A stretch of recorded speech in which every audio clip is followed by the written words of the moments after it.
Ben, tell us about yourself, because I know that you've come into contact with neurodiversity in all kinds of different forms and the various hats that you wear. Yeah. So, what is it? Well, I guess the background story is my older brother was really bad at reading, and so my mother, who doesn't tend to give up on things, went off and did a whole lot of research and discovered that my brother was dyslexic. Oh, okay. And at the time, I was that classic sort of 6 or 7-year-old boy at school, top of maths and bottom of English, even though my mother used to read to me every night. And so she thought we better test all the boys, and all of us turned out to be dyslexic, which is kind of ironic because so was my dad. Oh, okay. So there you go.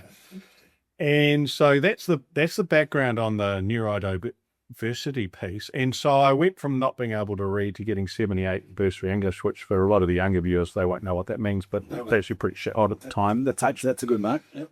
And with it came the superpowers, which is kind of interesting. So, and part of it will come out as we talk later.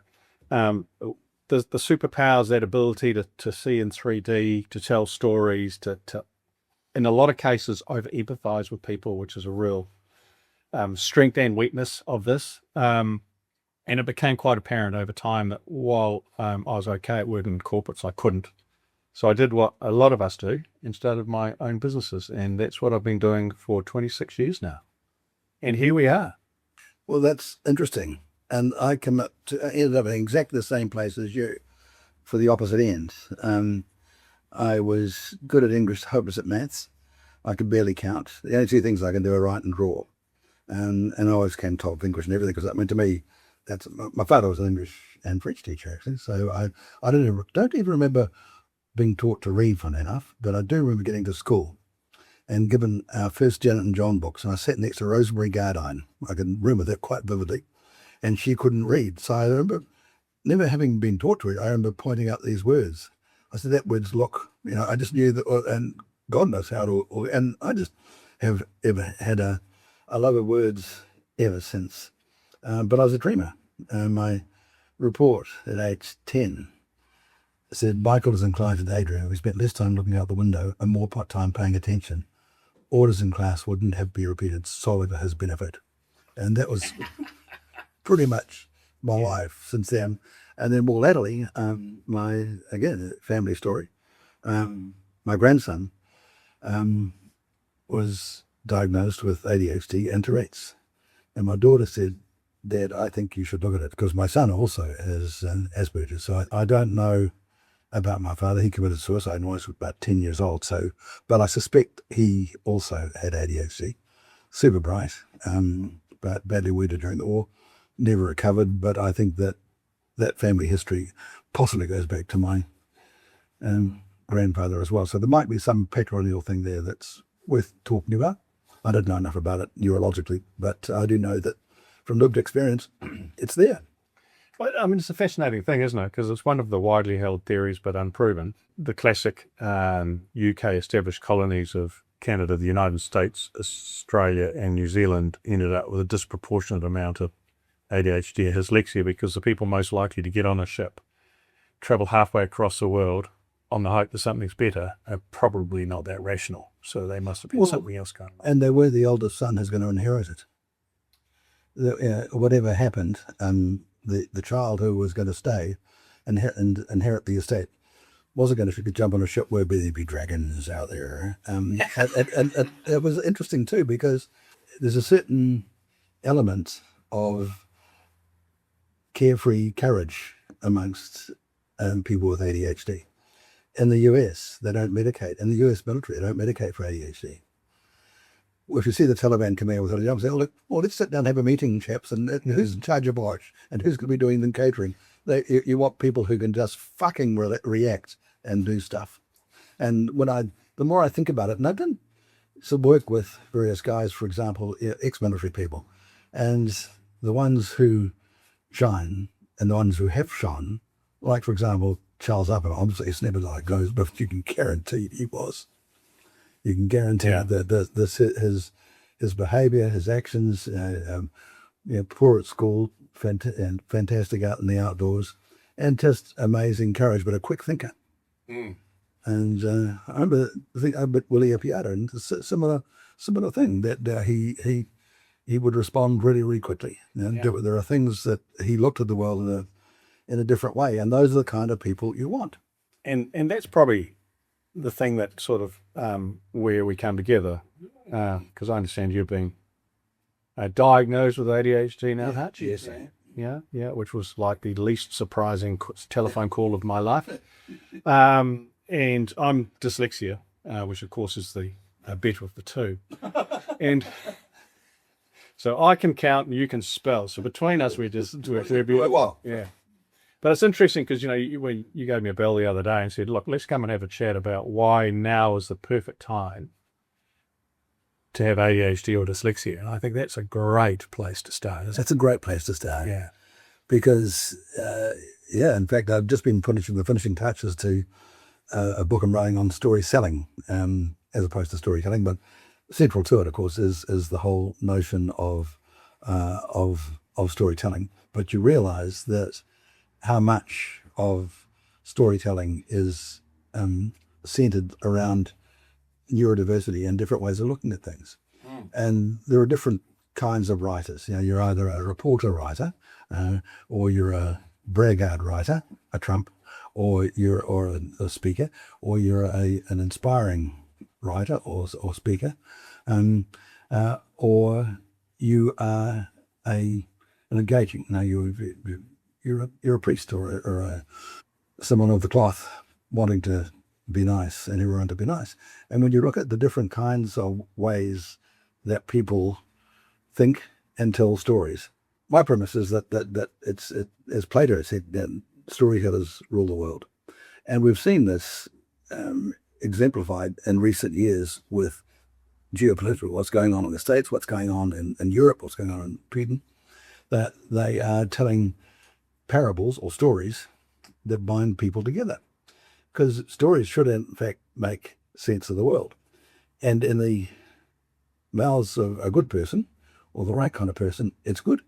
In the mouths of a bad person, it's bad. And the sad thing is that it's those on the extremes, those who are neurodivergent, in fact, who are more likely to either achieve fame and fortune for good, or on the other hand, fame and fortune for bad. And I think that that's a thing that should be more understood, because, as you pointed out, that it is the dead right time for it, because now in an AI world, a lot of the mechanical tasks can be done by artificial intelligence. What isn't able to be replicated easily is the emotion and the depth of feeling that good thinking and the right storytellers can bring. Yeah, and it's kind of an interesting time, isn't it, to, well, you've made it. You've survived to the next industrial revolution.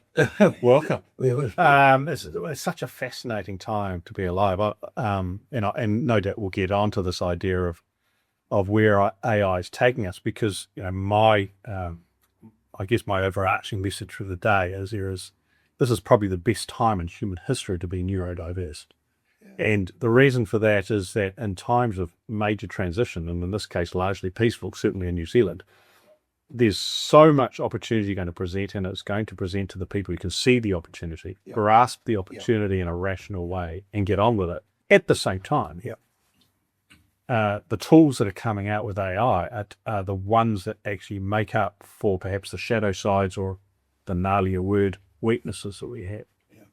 And so the thing I'm seeing with the life I've had is, I've run entrepreneurial communities since 2017. So the most outstanding thing you see when you meet the owners as opposed to the professional services providers, and we need both, is that the chances of finding someone with ADHD and dyslexia in business ownership, especially high growth, is incredibly high. And so as you enter into this transition period and into whatever will come with AI, and we can get onto that in a minute, the opportunity is there for those who can see the opportunity and seize it. Yes, absolutely. So I'm actually really excited. This is the first, I don't know if you remember years ago, I wrote that article, The Menagerie of Misfits. Yes. Yeah, I think I dedicated it to you, which is those of us who are all a bit different. It was based a little bit, I think, on a quote from, Steve Jobs. And I think it is the time for the misfit. Yeah, it's definitely the time for the misfit. Yeah. Yeah. Well, you're right. And I'm a bit like you too. I found it not consciously, but I think unconsciously, I've had to start my own businesses in order to have a job, because I don't fit comfortably into an hierarchical organisation. And I think that's possibly because of my father, who was a Sandhurst trained soldier, badly wounded during the war, came back and was my headmaster. So I pretty had done my military training by the time I was 10, I think. It was certainly shining shoes and a little bit of discipline, but it didn't fit me. And Well, actually, do you mind? I have to write it down because one of the great things about dyslexia, good storytelling, terrible memory. But I've discovered this guy, really cool guy, called David Graeber. I'm sure I've said his name wrong. If you heard of the book he wrote? Yeah. So this guy's an anthropologist, so theory of he's totally humans, right? It's like you would be jealous of the book title because you're a great book title guy, right? And so the book title is Bullshit Jobs, a Theory. This is brilliant, right? And I had some time. I was, believe it or not, I managed to sneak in and become a lawyer, and I worked in the law in London. And I came back and I had a great job actually working in banking here. But this really resonated with me, right? So there's 5 sorts of bullshit jobs. There's the flunky who just tries to make the boss look good. Yeah, we all know one of those. The goons. So those are the lobbyists, the lawyers, the people who sort of push everything to happen. Then you've got the duct tapers who keep fixing all the problems that shouldn't be there in the first place, but they keep fixing them. Then you've got the box tickers, which would be your favorite, I reckon, of all of them, right? So because you're really good on compliance and fake processes and lots of meetings. I've seen you walk out of meetings. I think it's hilarious. And then you've got the taskmasters who manage the people who don't need managing to do all those other tasks. Yes. Yeah. And I think it's really kind of interesting because my theory on it is we just can't tolerate it. No. And interestingly, when you look at the forecast for the bit of disruption that will hit the CBDs of the world, and Auckland's going to be facing this in Wellington too, it's the bullshit jobs that we've got. Yeah. Well, but the fact of the matter is the ADHD people, the dyslexia people, they aren't in the bullshit jobs because they just can't tolerate it. That's right. Now, that's not to say that the people doing the bullshit jobs aren't good people. I mean, no, wash telephone. Yeah, no. But yes, that's where the wave washes up on the shore and washes people away. Well, and it's so true. And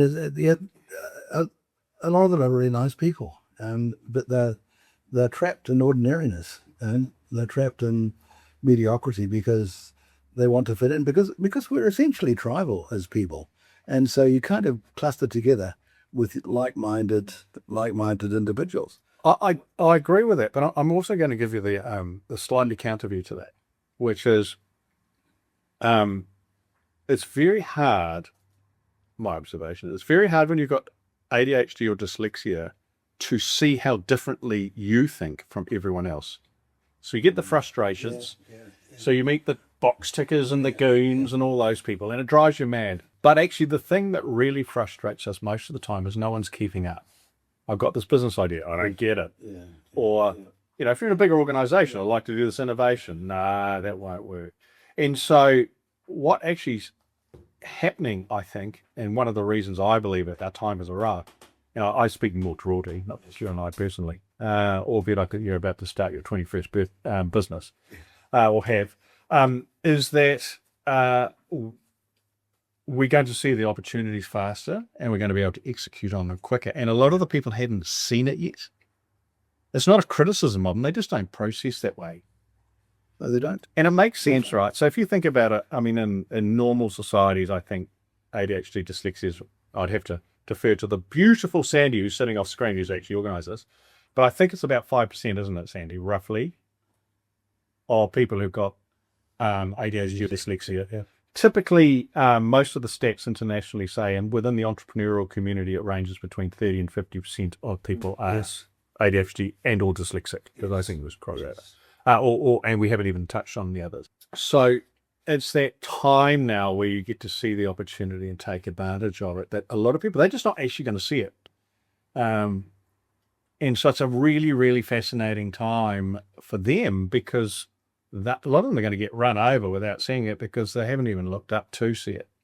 So I don't think we should be nasty on people who can't see it, because some of them just can't process their way. Their minds are much more ordered, like good in the military, good at being told what to do, and Good in the military, except for special forces or that's winning VCs. So the other thing that's really interesting on the percentage piece, of course, and this is the theory according to Ben, which, as you know, there are quite a number of them, particularly if I'm drinking this stuff, which, thank you for the wine, is that probably evolutionary wise, we could only afford to have a certain number of people with the superpowers that ADHD and dyslexia have.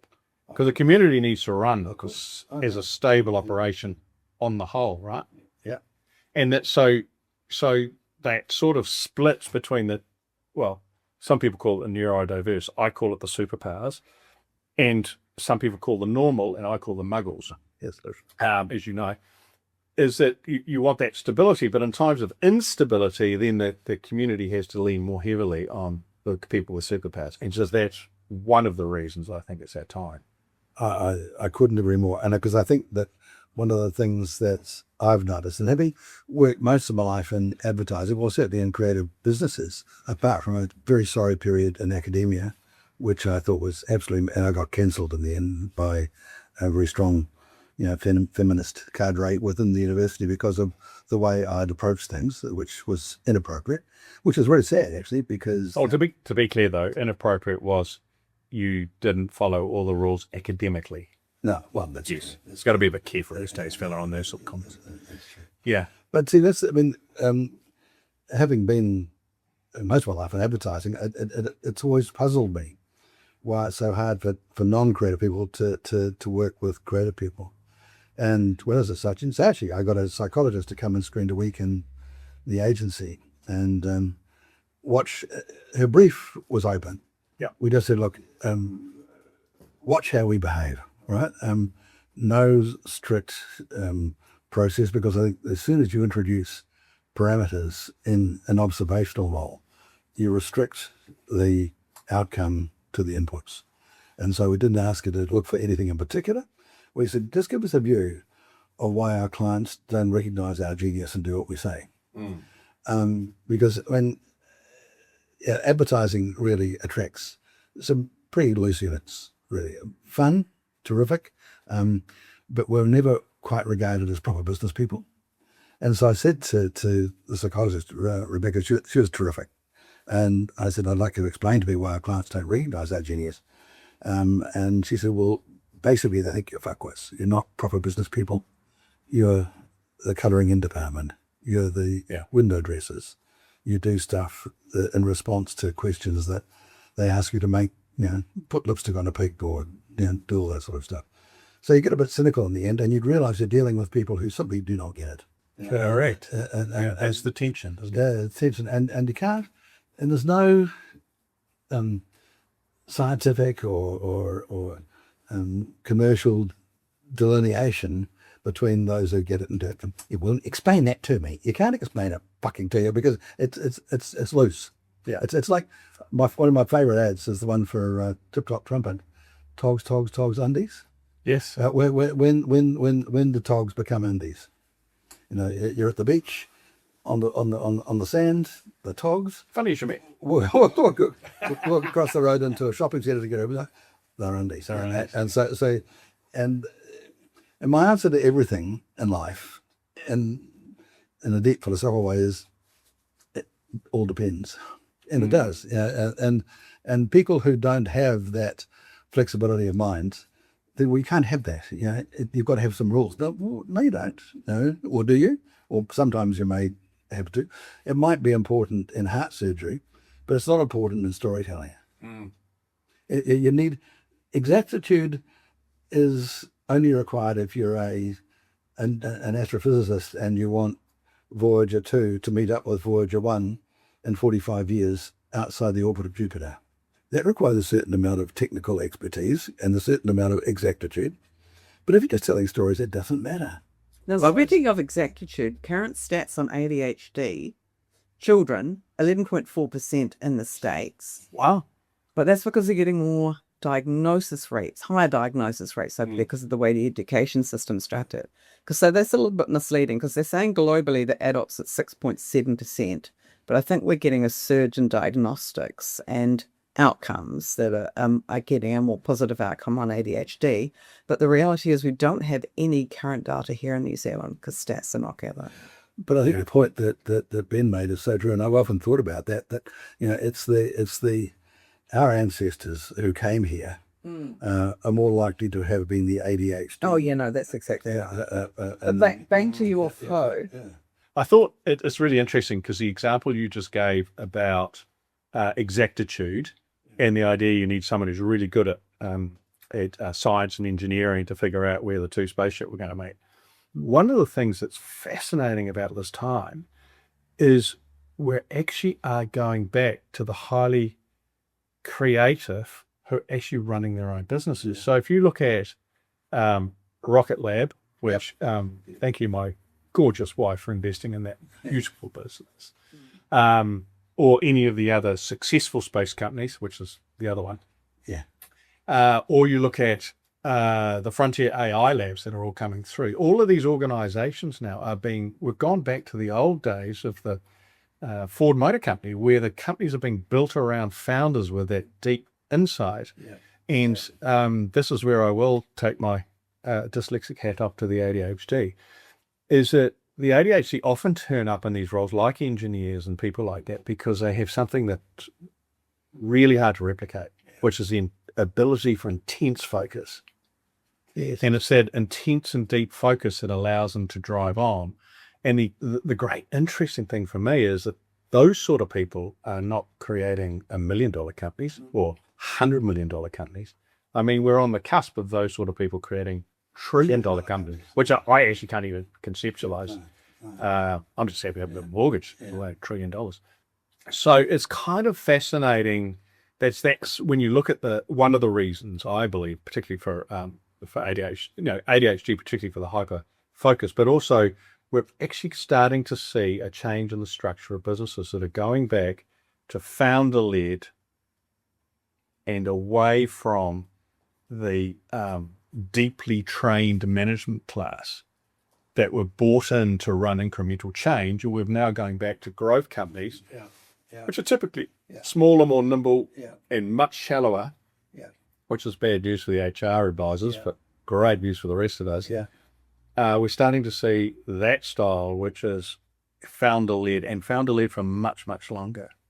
Yeah, well, that's it. And you break that terrible notion of the hierarchies in business, who tend to baffle growth and baffle innovation. And just going back to Saatchi's, when Rebecca came in and looked at us all for the best part of a week, and there was no restrictions. We said no filing cabinets are locked, no doors closed. If you could convince a team to take you on a presentation to a client, go for it. At the end of the week, tell us why don't our clients recognise our GS? And that's when she said, well, they did get backwards, because the I was a technical term. Yes. Now, because found in the literature. Yeah, that's right.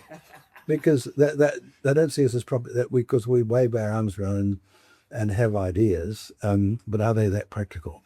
And that tends to get slowed down in corporate organisations by the marketing department. And I think the worst thing that ever happened in advertising was marketing went to university, because people came out with degrees in it. And it was after. Funny you should say that, because I thought it was teaching went to university and nursing went to university, but you think it's marketing. Yeah. Well, I think that because, certainly when I started my career, there were no marketing departments within universities. I tried law for a couple of years. I'd buy you for actually finishing your law degrees, Ben, but I couldn't. I found it was really, really tedious, and it was just the one. I have a high tolerance for boredom. Thanks. That is the most reverse compliment I've ever heard. You did embrace about anyone who could finish a law degree, and because it's always about precedent and examining the past or analysing the past, in order to drive the future. But that's like in sailing, charting your course by your wake. Well, you can, but face look ahead. And one of the things that I realized that I worked with That's a terrible metaphor. Keep going. Dig a hole. okay. But I've been fortunate enough to work with some really, really good creative people. Seeing some of the best in New Zealand, and funny enough, and going back to Sandy's point, being best in New Zealand in advertising is often being best in the world. You know, we really box above our weight, mostly because we don't have big corporate, or haven't had big corporate hierarchies who filter out good ideas. Yeah. In our early days in advertising, and Stella Colenso and so on, in the 70s and early 80s, we dealt directly with the CEOs, and they were often those entrepreneurial madmen, you know, that you talked about. And when the crash came in the late 86, 87, they got replaced by accountants, and then it became global, and you know, everything kind of. Yeah, I think it's a really interesting point. Some of your viewers may not actually realise, and I will say this specifically to get a blush out of you, but I mean, you're an absolute legend. You were there at the start of or during the growth of a couple of New Zealand's greatest ever advertising companies, and you've started a bunch of other companies. So you've actually seen it happen. But you've also touched on a really interesting thing, which is you talked about the crash for the younger viewers. That was 87. 87, yeah. I was in Japan. There was something that happened in New Zealand in the early 1990s. So 87 was the crash. There was all this sort of stuff. And that's when the wave of the managers come in. Yep. And we started to see the founders being pushed out. And we started to see the collapse of GDP per capita in New Zealand. It's a really fascinating thing. So I'm really optimistic now.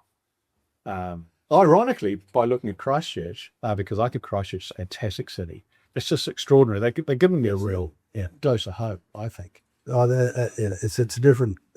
But one of the things though that just coming on from that, I said to Rebecca after she had told us what the issues were, she put us through Myers-Briggs profiling. I think we did human brain dominance and something else as well. And I'll come back to that in a minute, but that's poo-pooed by academics, but I'll come back to that. But it turned out that all the senior team of Sology, bar the CFO, were on the intuitive side of the ledger. Mm. Yeah. And she said, well, there's partly a problem. Only 24% of the population is mentally, intellectually intuitive. You know, we've got an end in our nomenclature, and I was the NTP. In fact, on the cusp, I was 4 times, three times I was ENTP, once I was ENTJ. So it's kind of on that cusp. But she said, anyone that N is on the intuitive side of the ledger. Is intuitiveness a trait of ADHD and dyslexia and perhaps the other neurodivergent? It is. Well, sorry, beg your pardon. I don't know what the evidence is. But my learned experience is that yes, it is. Yeah. All the guys that I've worked with, all the women, all the people in advertising I've worked with who have been any good have just had, it's the whole, you see it in stand-up comics. They're quick. Yeah. And they come to that, they'll see an answer quite quickly. It could be a phrase or it could be, and to anyone who's hardworking disciplinarian, it looks lazy. Oh, but he just did that. He did that in 2 seconds. Yeah. What's that? What's your daily rate? You know, and you can't measure it. And Johnny McCabe, who was our creative director at Saatchi, said, the trouble is that creative people spend a lot of time doing nothing, and then they do something. and if you have to, I think, what do you mean? And one of the things that Rebecca said, and I've been challenged with this a number of times, is that if you're looking for a really creative person, they'll go through the interview and they'll give you a CV or they'll give you, their resume and you'll ask them where they want to be in 5 years' time and all that bullshit HR stuff. I think HR people should be drowned at birth, personally. I think because it's an administrative function. It should not be a profession because it's. I think they're on Gruber's list. Oh, yeah, well, yeah. It's a joke. It's a joke because it's all about. No, that's Patch. What do you really think? Sorry, but yeah. No. That's a fair point. Yeah, but it's they get in the way. Yeah, they get in the way. They're barnacles on the hull of progress. And I think that when you think about that, certainly for us in the agency, to realise that we were all on that intuitive side, and only 24% of the population is intuitive. And it's a fascinating thing. I mean, I haven't seen the stats on it, but I have this sort of theory. I have a lot of theories. This is another theory according to Ben, is I actually think in a commercial sense, so not intuition in the I'm in danger or not in danger, I think that's quite different. But in a commercial and creative sense, intuition is essentially the surfacing of subconscious pattern recognition. Oh, yeah. Oh, absolutely. And so the superpower of the neurodiversity is to see the patterns that other people don't see. The intuition is a pathway for it to come out. That's my theory. And so we've all had it, that classic standing in the shower, had the epiphany. Back when my knees weren't stuffed, I used to go for a run and come up with entire brand new business plans. Now my knees are stuffed. I've got to try other things. This, for example. But that intuition allows it to come forward, and it's a fascinating time. One of the things I'm seeing a lot of at the moment is I'm talking to people who are really, really good at tech, who have now got into AI, who are service companies. Yeah. And you go, oh, you're fantastic at that. Let me introduce you to 5 of my mates who are really, really good at business. And they call me 3 months later and say, no, I've started my own business now. I'm not actually going to advise you. I can see so much opportunity. I'm just going to pursue it now because I can. And so the AI sort of empowered the people who were that service layer to now step in and actually run some of the quite big businesses already. Yeah. So it's a fascinating thing. I think, it's one of those fundamental things for now is you, particularly if you've got a bit of life experience, is trust your intuition. Oh, absolutely. Yeah. Absolutely. I mean, test everything. Yeah. Oh, yeah, sure. But I mean, there's certain rules you've got to put behind that. But go with your gut. But I think that and like you, I'm now in partnership with an engineer in Christchurch, a guy called Shane Moore, with an engineering background. He's a brilliant AI. I was going to say, it's demeaning to call him a mechanic, but he can make AI work. And he's got a mind like the Matrix, and he'll see connections. The hard part is to get him load on the floor and finish one thing, because he's again ADHD. And you haven't ever been in a situation where the pot calls the kettle black, have you? You go on, but see, can I just tell you a funny story? Good. One of the things that ADHD is good for is breaking the ice in advertising. I remember years ago we were in Wellington and were pitching for what was then the Development Finance Corporation. Oh yeah, and it was. I'm old enough to remember who they are. Yeah, well, it was a kind of precursor to Canada and all those other things. A bit more than that. Yeah, I was back there. Yeah. But anyway, and can't remember who the CEO was, but anyway, we would gone down. We're Auckland based, but gone down to Wellington with our Wellington crew to pitch it, and we were last agency on the list one evening, and it was getting dark, and it must have been middle winter because we could see out over the harbour. It was you could see the lights on and the boats sort of bobbing around and goodness knows what. And we sort of finished our presentation, and this guy said, he pointed to me and said, you, so I want to see you in my office. And his office was an annex off the boardroom. So I said, I'm going to the high jump, And so this wouldn't be the first time you've been summoned to the principal's office. No. And I thought, oh shit, what's happening now?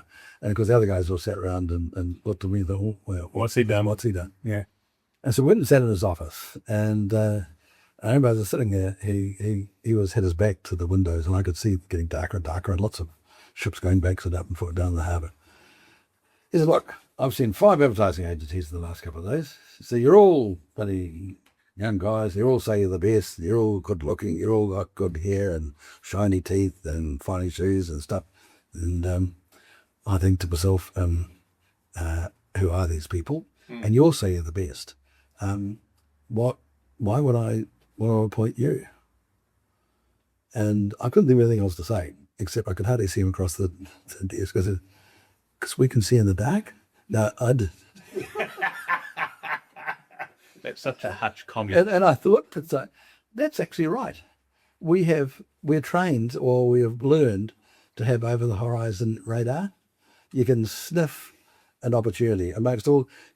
In all my years in advertising, and done lots of consulting roles, and done lots of different things, and I don't think I would ever come up with something that a client company hasn't come up with themselves at some point, but hasn't recognised it.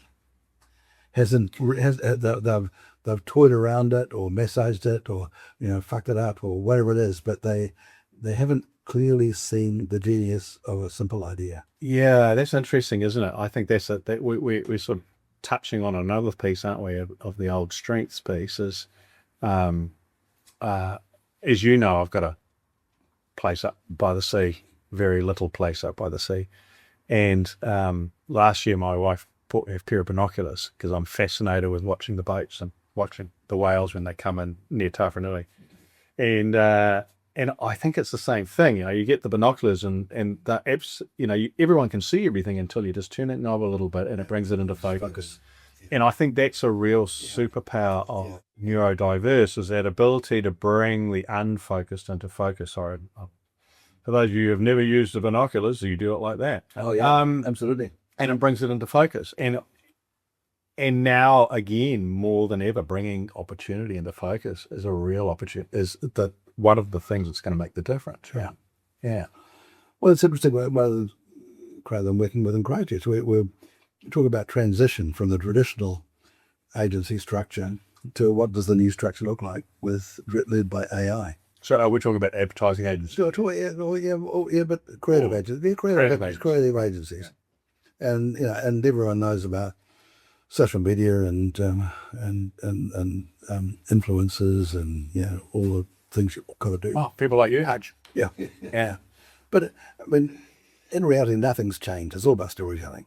And rather than doing it in television commercials, we now do it in TikTok shuffle dances. Or it's about conveying your what it is that you're selling to somebody else in a language that they understand. I agree with it. I think the yes and the reason that we are having this conversation is that there's times of transition where the neurodiverse have a better opportunity, that ability to bring into focus, that ability to see what bringing into focus what the market needs or what people need. More interestingly, I think bringing into focus how the next phase will look, because of course we're not talking about just saying this person needs whatever it happens to be, but how are we going to do that in a new world, which is what you guys are trying to work out within Christchurch, is what does a new age creative agency look like, right? And creativity at this point is not something that AI can do. But then the other piece to it, which is really interesting, which I'm no doubt you're looking at as the agency point of view, is execution. Oh yeah. Because the fact of the matter is the two things that you and I are appalling at once we get past telling this, identifying, bringing into focus the opportunity and telling the story is the execution, because we're bored with a large B. Really? Yeah, you make that happen. Yeah. Yeah, and so this ability to put in, and we won't get too geeky because I'm getting a bit geeky here, but getting into multi-agent setups where all this stuff is happening. I mean, I'm loving the fact at the moment that on one of the businesses I've got an investment in, my AIs, plural, the fascinating thing now is I can move at a pace. Yeah. And so we're coming on to the next thing is pace. I can now move at a pace that I've never been able to do in 26 years of owning businesses. And I think that's the next level. We've got focus, we've got intuition. The next piece is actually pace. I think the neurodiverse can work at pace better. Mm-hmm. And the tools are allowing us to move at pace far better, which means that we're not only is there an opportunity for people with these superpowers to do better, but they've got an opportunity to pull away. Yes. Because of the pace. Yeah. And so, they might be 3 months, opposition might be 3 months behind today, but in 6 months they're actually a year behind, and in another 6 months they might even be 2 years behind because they just can't move at the pace. Well, it's interesting because you think to yourself, well, AI people sound like sprinters rather than marathoners. But in fact, if you're committed, I've seen people with, you've seen it, you do it. I've done it. If I'm writing a book, I'll spend 3 months, I'll write a book. Yeah. And I won't do. Then you wait a month for me to review it. Where I had to clean up all my quotes. Yeah, carry on. No, I'm waiting for Sandy to send me a copy of hers so I can review it. But when you do that, and I know I discipline myself because I'm totally but that's one of the things I found, because I used to miss flights or get to ring people, and goodness knows what, And so I schooled myself to keep a diary, and I'm now pretty punctual. Not very often I'm late because I'm driven by deadlines and my diary. Yeah. I'm not necessarily driven by doing things assiduously up until that time, because usually like at exam time at school I used to cram, and I could. No, I wouldn't say I've got a photographic memory, but I could actually close my eyes and see the page, I actually think it's one of the major reasons boys have fallen back in academia. Another theory of mine, because we're more inclined to be dyslexic and or ADHD, and cramming suits us. Doesn't matter, because anything when you're it segues to something else which is even more interesting. And I just think that when I look at the people that I've worked with and some of the things that I've seen happen, it happened quite quickly, because somebody has an insight that took 2 seconds. And you probably don't remember that. Well, you might remember. No, in fact, you probably will, but the audience probably doesn't. There's some terrific commercials we did years ago. Toyota using Barry Crump driving out of a creek bed. Is this where I do the editorial? So Barry Crump, in my view, is New Zealand's greatest writer. And he was a deer stalker and a terrible womanizer who wrote fantastic books. He was the ultimate. He captured the essence of New Zealand storytelling. He was our Brendan man, wasn't he? Yeah, that thing. Yeah. And Hachi being self-effacing as he is, it was probably the greatest advertising series in New Zealand history, the Toyota Crump ads. So if you're young, go and have a look on YouTube. And if you watch it and you don't get it, it's probably just because you're not old enough. But it was hilarious. It wasn't me. It was actually a guy called Len Potts. I mean, Potts, he was one of the funniest guys I've ever met. Man's mistake. He's the late Len Potts. He died a few years ago, and really sad. God, he was funny. But he wouldn't fill in his timesheets. And the CFO from Melbourne came over to New Zealand one day and tore a strip off Potsy for not putting his timesheets. He said, "Oh, all right." And he said, "Well, why would I?" He said, "Well, it's a bad example of the younger people, because we need to record their time so we can charge things out." And he said, "Yeah." And I said, "What about those Toyota commercials I just wrote? There were 4 of them." And he said, "Well, yes." He said, "Well, it took me probably an hour to write each one, so it was 4 hours. What's my only rate? $3.50 an hour. So you think I should have charged $1,400? Well, at least." So I charged $120,000. Yeah, it wasn't about ideas aren't a function of time. Okay, so that's the next theme, isn't it? On the shift to AI, is that we're moving away from time-based charging. Mm-hmm. We're shifting back to what it had been in the past. Not you using advertising, but in effect, even Henry Ford's vision, which is quite extraordinary, or whomever's, right, is that we're now getting back to the generation of value.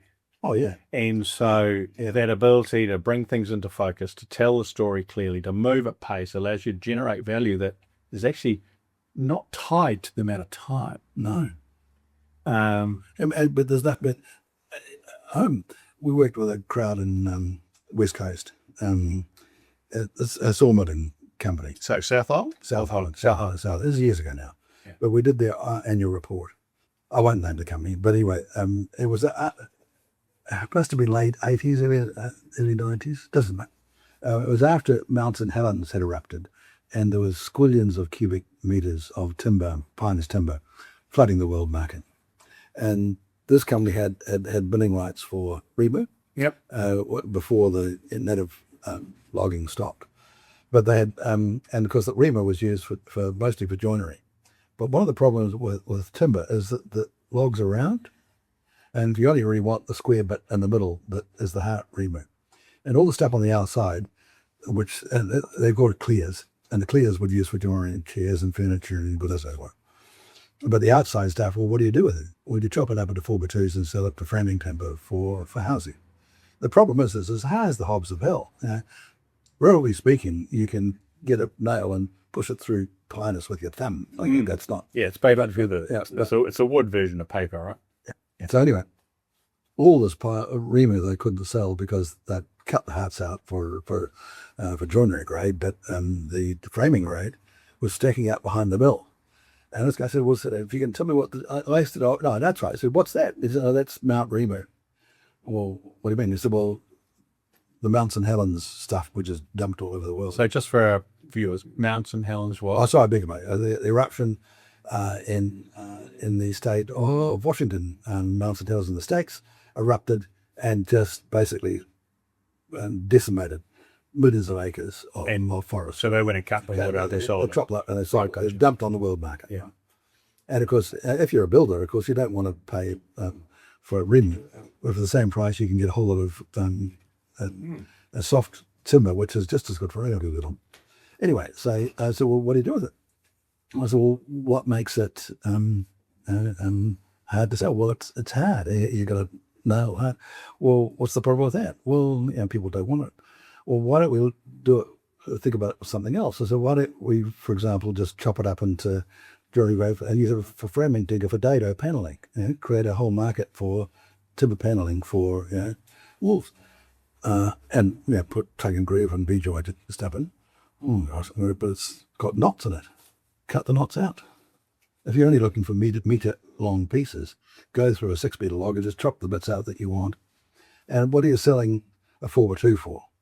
I can't remember what the number was at the time, but whatever it was, just said $2 a metre for a bit of 4x2. What say we slice it up into, rather than 4x2, we slice it up into 3 or 4 10 or 15 mil pieces and use it for dado paneling. And we've now then trebled or quadrupled the value of each metre of timber. Oh, but we'll take the knots out. Well, just cut it short. Just take the knots out. Don't worry about that. Oh, yeah, but she's going to buy it. And I said, well, at the time, my wife was buying up Baltic pine furniture. She was a cargo cultist. We had Baltic pine furniture up the wazoo. We have camera plates and also.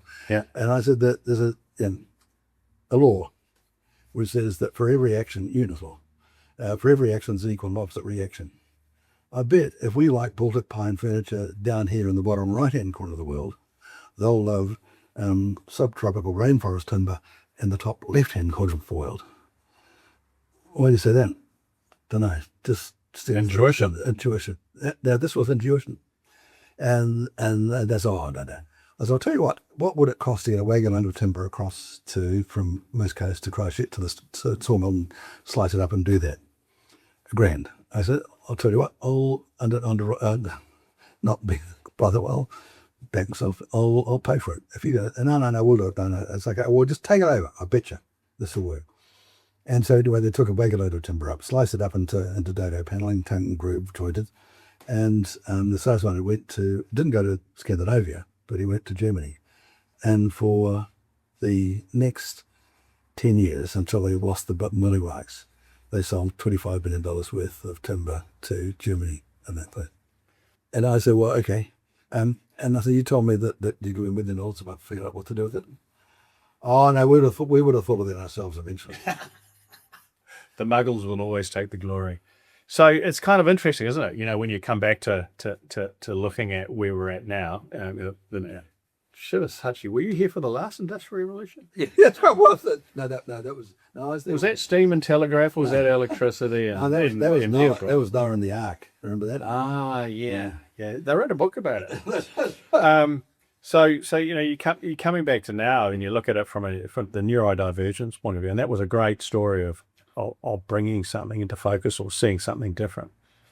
Is that the last piece of it? We talked about intuition, which is essentially that subconscious mapping. We talked about bringing things into focus, which most people can't do. We talked about pace.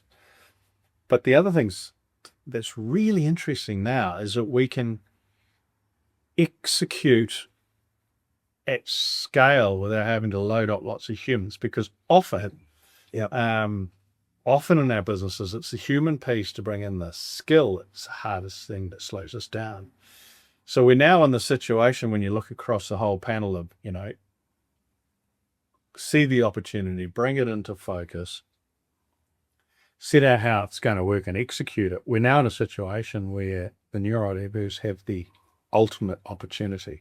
And I think it's a wide open, I would generously say well, conservatively say 5 years, but probably 10 to 15 of this whole opportunity. And so we're going to see, I think, two things. So one thing we're going to see is the CBD, the bullshit job's going to go, and there's going to be a lot of victimhood to that. But on the other side, the opportunity for the scaling of small to medium scale businesses is going to be exponential. Absolutely.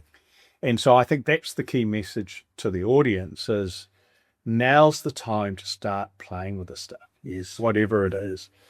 So I've been following a guy, Gary Tan. I don't know if he's come up with the G-brain, G-intelligence concept. I use his G-intelligence concept, which is and you just find it you go on X. If you're trying to do AI stuff, you have to be on X. Have a look at his stuff, download it, have a go. Okay. And so what's happening with that stuff is that open source, all the stuff's pouring out every day after, and you can build these intelligent systems, and we're running it across 3 of our businesses now. And it allows us to throw hundreds, thousands, tens of thousands of documents in, format it, put it into markdown format, build a brain that's not sitting out there where all the other people are playing, and then start working from it. And some of the stuff that's coming out is fascinating. So the real message at the moment, I think, Arch, as you were doing and I'm doing and Sandy over there behind the screens doing, is you've just got to get out and play with it. And don't worry about whether you spot your opportunity today. Just commit yourself to the process so you can take hold of the opportunity when you spot it. It's interesting. I'm just this afternoon, I've been on, what's the day? Monday. On Wednesday, I'm talking to a secondary school, a college, a business course within a secondary school, and about my history in advertising and what was it like then in the days of the Med. Well, they like that anymore. Correct. Said, oh, fuck, it was great. Anyway, but to now, the exciting bit is exactly what you said. Yeah. How do I embrace AI to take me, or I'm thinking of myself as a 17-year-old about to leave school. What would I do? Oh, you look on for 17, Hutch. But yeah, what do I do? Yeah, what do I do? And to me, it doesn't matter. I wouldn't bother to go to university. Unless you've got a specialist requirement, say in engineering, do not go into anything involving studies. Do something that's a proper degree. And the other thing, look. Are you saying that people shouldn't do a marketing degree, Hutch? Absolutely. No. They should actually do marketing. There are thousands of people out there bursting into tears as you speak. Well, I hope they are, because you're wasting your time. Just learn something useful. Go and, I'm thinking when we set up the fair trade, Scarborough Fair trade tea and coffee business, I had no idea, what to do about it. And I've done lots of ads for FMCG product. Oh, supermarket stuff, right? Supermarket stuff. Yeah. But we thought, okay, well, let's do fair trade. And this American friend of mine suggested this is what I should. When I left advertising, I wrote a piece of paper, I want to do well by doing good. I had no idea what that meant. It's been quite young. It sounds naive. It was terribly naive. I've never ever run up. I'm still bloody Peter Pan, man. I know. Really? Yeah. How are those wings of yours? Oh, okay. Yeah. But so the message to the is have a crack. Have a crack. Yeah. Just get out, get off your bum and do something. Go and see mum and dad and tell them they need to buy you a Mac Mini. Yep. And a MacBook Air. Yep. And how $20 to $50 of AI spend a month. Yes. And then get on with it. Get on with it. And don't waste your time spending 35 grand to get a degree and per year per year to get a degree, learning from people who have never had any experience, but you'll learn the rules. And for example, you think, you go to university and you'll learn a marketing degree and make a fortune. How come everyone has got the degree to make a fortune? It's not the learning that does it to you. It's the heart. What is it that you want to do? And when you look at the Bill Gates, there's the Bransons, the Musks, they're all dropouts. They didn't learn anything from, except for the boys who did the engineering degrees. Engineering, yeah. And the girls, and the girls. Yeah, so it's an interesting thing, isn't it? The world's coming full circle. The vast majority of, you talked about the crash, the vast majority of what they added to university since 1987 has been a waste of time. So STEM. I guess there's the last piece, which is a challenge. We're just giving them some advice, but I want to give them a challenge, which is if you are a bit younger and you are considering your choice, this is the first time in 100 years where the future doesn't look like the past. Yeah, true. So the assumptions that you hear from your teachers who mean well, and your parents who mean well, and your aunts and uncles and friends who mean well, is that tomorrow's going to look the same as last week. It's not. It's not. And so if you're entering a law degree today, the chances of you getting a job are probably in the 5 to 10% chance. Yeah. So you need to ask yourself, what does the world look like before you ask, what is it I want to do? Because if you just automatically follow what people are automatically telling you to follow, all that's going to happen is you're going to end up with a law degree, $75,000 worth of debt and no opportunity, and feeling really bitter about life. Whereas if you look forward and you go, okay, I can see the world's changing and I need to do some work to understand that, but this is going to be really exciting, then you've got an opportunity to take hold of it and go for it. Yeah. Yeah. Couldn't agree more. Yeah.